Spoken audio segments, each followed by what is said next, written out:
Ginger garlic കിച്ചൻ്റെ ഇന്നത്തെ വീഡിയോയിലേക്ക് എല്ലാവർക്കും സ്വാഗതം. അപ്പോൾ ഇന്നൊരു സ്പെഷ്യൽ വീഡിയോ ആണ്. എൻ്റെ ഫ്രണ്ട് സനു പറഞ്ഞു തന്നൊരു റെസിപ്പിയാണ് കേട്ടോ. ട്രിവാൻഡ്രത്തുള്ള എൻ്റെ ഒരു ഫ്രണ്ടാണ്. അപ്പോൾ അവൻ ബീഫ് കറി എങ്ങനെയാണ് ഉണ്ടാക്കുന്നതെന്ന് പറഞ്ഞു തന്നു. അപ്പോൾ ഞാൻ പറഞ്ഞു ഞാൻ ഇന്നിപ്പോൾ ഒന്ന് ട്രൈ ചെയ്ത് നോക്കട്ടെ എന്ന് പറഞ്ഞു.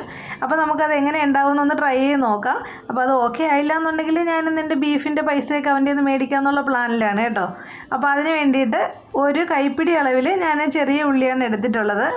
അപ്പോൾ ചെറിയ ഉള്ളിയുടെ തൊണ്ടൊക്കെ പൊളിക്കാൻ മടിയുള്ളവർക്ക് ഞാനൊരു ടിപ്പ് നേരത്തെ പറഞ്ഞു തന്നിട്ടുണ്ടായി. ചെറിയ ചൂടുവെള്ളത്തിൻ്റെ അകത്ത് കുറച്ച് നേരം ഒരു 10 മിനിറ്റൊക്കെ അതിനെ കുതിർത്ത് വയ്ക്കുകയാണെങ്കിൽ പെട്ടെന്ന് തന്നെ അതിൻ്റെ സ്കിന്ന് നമുക്ക് ഇളക്കി എടുക്കാൻ പറ്റും.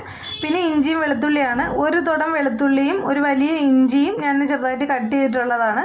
അതും കൂടെ നമുക്ക് ഇട്ട് കൊടുത്തിട്ടുണ്ട്. പിന്നെ ഒരു ചെറിയ ടൊമാറ്റോയാണ് ഞാൻ എടുത്തിട്ടുള്ളത്.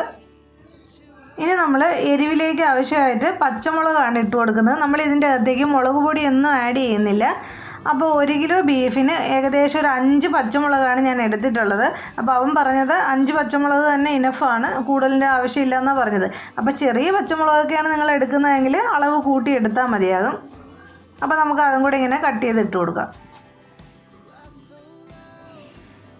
അപ്പോൾ ഇനി നമ്മൾ അടുത്തത് ഇതിൻ്റെ അകത്തേക്ക് ആഡ് ചെയ്യാൻ പോകുന്നത് വലിയ ജീരകമാണ്. പെരുംജീരകം എന്ന് പറയത്തില്ലേ, ആ ജീരകമാണ് ആഡ് ചെയ്യാൻ പോകുന്നത്. നല്ല ജീരകമല്ല, നമ്മുടെ പെരുംജീരകത്തിൻ്റെ ഇതാണ് ഇട്ട് കൊടുക്കുന്നത്. 1 സ്പൂൺ അളവിൽ ഇട്ട് കൊടുത്തിട്ടുണ്ട്. എന്നതിന് ശേഷം ഇത് നമ്മൾ നല്ലതുപോലെ, വെള്ളം ഒന്നും ചേർക്കേണ്ട ആവശ്യമില്ല, നല്ലതുപോലെ അരച്ചെടുത്തിട്ടുണ്ട്. കണ്ടോ? ഇനി നമുക്ക് ഒരു കുക്കർ എടുക്കാം. കുക്കറിൻ്റെ അകത്തേക്ക് നമ്മൾ കഴുകി വൃത്തിയാക്കി വെച്ചിട്ടുള്ള ബീഫിൻ്റെ പീസ് ഇട്ട് കൊടുക്കാവുന്നതാണ്. അപ്പോൾ ഞാൻ ഈ പറഞ്ഞതെല്ലാം 1 കിലോ ബീഫിൻ്റെ അളവാണ് പറഞ്ഞിട്ടുള്ളത്. അപ്പോൾ നിങ്ങൾ കൂടുതൽ അളവ് എടുക്കുകയാണെന്നുണ്ടെങ്കിൽ അതനുസരിച്ച് ക്വാണ്ടിറ്റി കൂട്ടിയാൽ മതി ഇതിൻ്റെ എല്ലാത്തിൻ്റെയും. ഞാൻ മേടിച്ച ബീഫ് നല്ല ബീഫാട്ടോ, അതായത് ഞാൻ റീസെൻ്റ്ലി ആയി കടയിൽ നിന്ന് മേടിക്കാൻ തുടങ്ങി. നല്ല ബീഫ് അവിടെ നിന്ന് കിട്ടുന്നത്, പെട്ടെന്ന് തന്നെ നമുക്ക് വെന്ത് കിട്ടും. അപ്പോൾ നമ്മൾ ഇനി ഇതിൻ്റെ അകത്തേക്ക് ഒരു 1/2 ടീസ്പൂൺ അളവിൽ നമ്മുടെ മഞ്ഞൾപ്പൊടി ഇട്ട് കൊടുത്തിട്ടുണ്ട്. എന്നതിന് ശേഷം നമ്മൾ അരച്ച് വെച്ചിട്ടുണ്ടായിരുന്ന അരപ്പും കൂടി ഇതിൻ്റെ അകത്തേക്ക് ഒഴിച്ചു കൊടുക്കാം.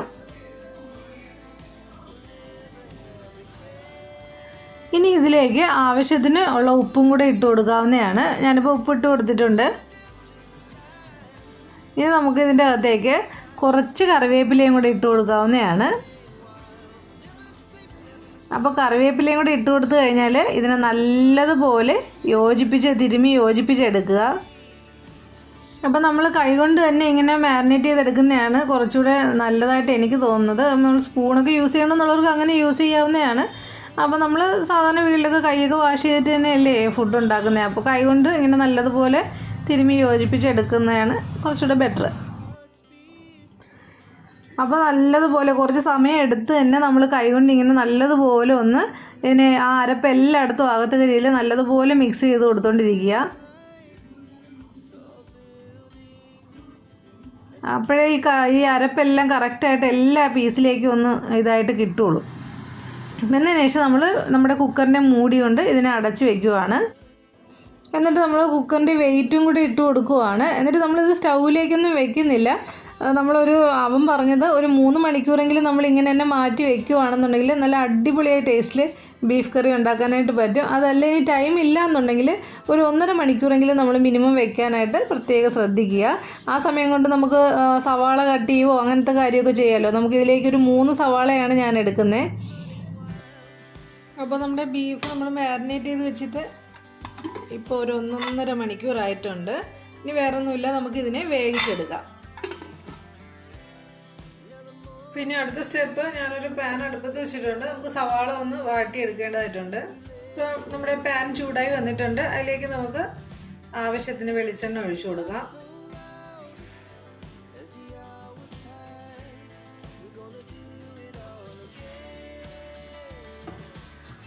എന്നിട്ട് കടുക് പൊട്ടിക്കാം.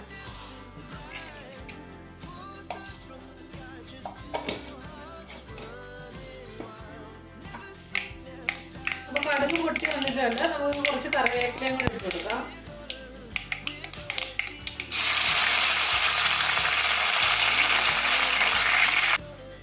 അപ്പോൾ കറിവേപ്പിലയും കൂടെ ഇട്ട് കഴിഞ്ഞാൽ പിന്നെ സവാള എടുത്ത് വെച്ചിരിക്കുന്നത് ഇട്ട് കൊടുക്കാം.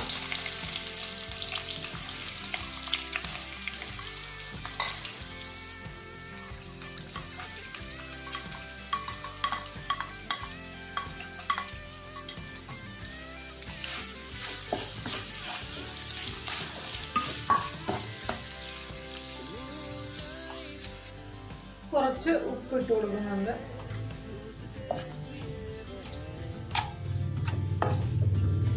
ഇപ്പം അത്യാവശ്യം നമ്മുടെ സവാള എല്ലാം ഒന്ന് വഴറ്റി എടുത്തിട്ടുണ്ട്. ഇനി ഇതിൻ്റെ അകത്തേക്ക് നമ്മൾ 1 ടേബിൾ സ്പൂൺ അളവിൽ, അതായത് ഞാനിപ്പോൾ 2 ടീസ്പൂൺ അളവിൽ മീറ്റ് മസാല പൗഡറാണ് ഇട്ട് കൊടുക്കുന്നത്. 1 ടേബിൾ സ്പൂൺ അല്ലെങ്കിൽ 2 ടീസ്പൂൺ അളവിൽ മസാല ഇട്ടതിന് ശേഷം നല്ലതുപോലെ ഇങ്ങനെ ഇളക്കി കൊടുത്ത് ഇതിൻ്റെ കളറ്, ഈ ഉള്ളിയുടെ കളറ് ഫുള്ള് മാറി അങ്ങനെ എത്ര ഇതായിട്ട് വരണം. ആ സമയം വരെ നമ്മളിങ്ങനെ വഴറ്റി കൊടുത്തുകൊണ്ടിരിക്കുക. അപ്പം അതായത് നമ്മുടെ ഈ ബീഫ് ഇങ്ങനെ ഈ ഉള്ളി ഇങ്ങനെ വഴറ്റി എണ്ണ തെളിഞ്ഞത് ഇതുപോലെ വരണം. ഇതിപ്പോൾ എണ്ണ തെളിഞ്ഞ് വരുന്നുണ്ട്. അത്രയും വരെ നമ്മളിങ്ങനെ ഇതിനെ വഴറ്റി എടുത്തുകൊണ്ടിരിക്കുക. അപ്പോൾ നമ്മുടെ ബീഫ് വെന്ത് വന്നിട്ടുണ്ട്. നമ്മുടെ ഉള്ളിയും മസാല പൗഡറും ഒക്കെ നല്ലതുപോലെ വഴറ്റി എടുത്തിട്ടുണ്ട്. നമുക്ക് നമ്മുടെ ബീഫിൻ്റെ ഇതും കൂടി ഇതിൻ്റെ അകത്തേക്ക് ഒഴിച്ചു കൊടുക്കാം.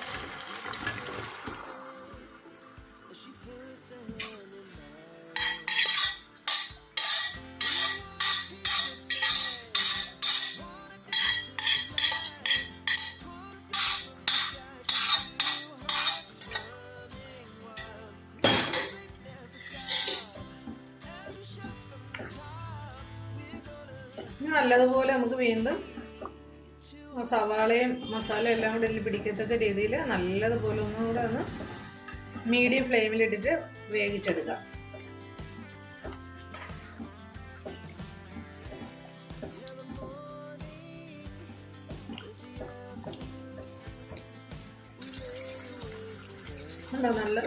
നല്ലപോലെ ഒന്ന് തിളച്ച് വരുന്നുണ്ട്.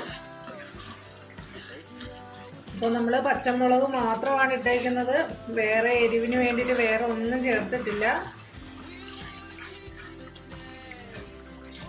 ഇനി ഇതൊരു കുറച്ച് നേരം ഒന്ന് മൂടി വെച്ച് വേവിക്കാം.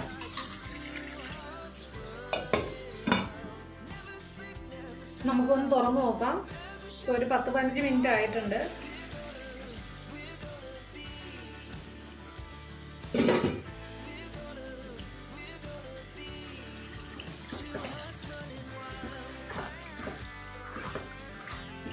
മസാല എല്ലാം നമ്മുടെ ബീഫിൽ പിടിച്ചിട്ടുണ്ട്.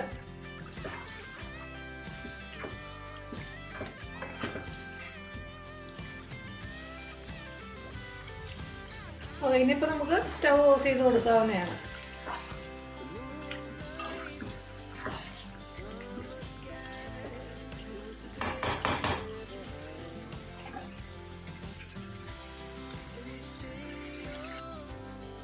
അപ്പോൾ ഞാൻ ബീഫ് വേവിക്കാൻ നേരം എക്സ്ട്രാ വെള്ളം ഒന്നും ആഡ് ചെയ്തിട്ടുണ്ടായിട്ടില്ല.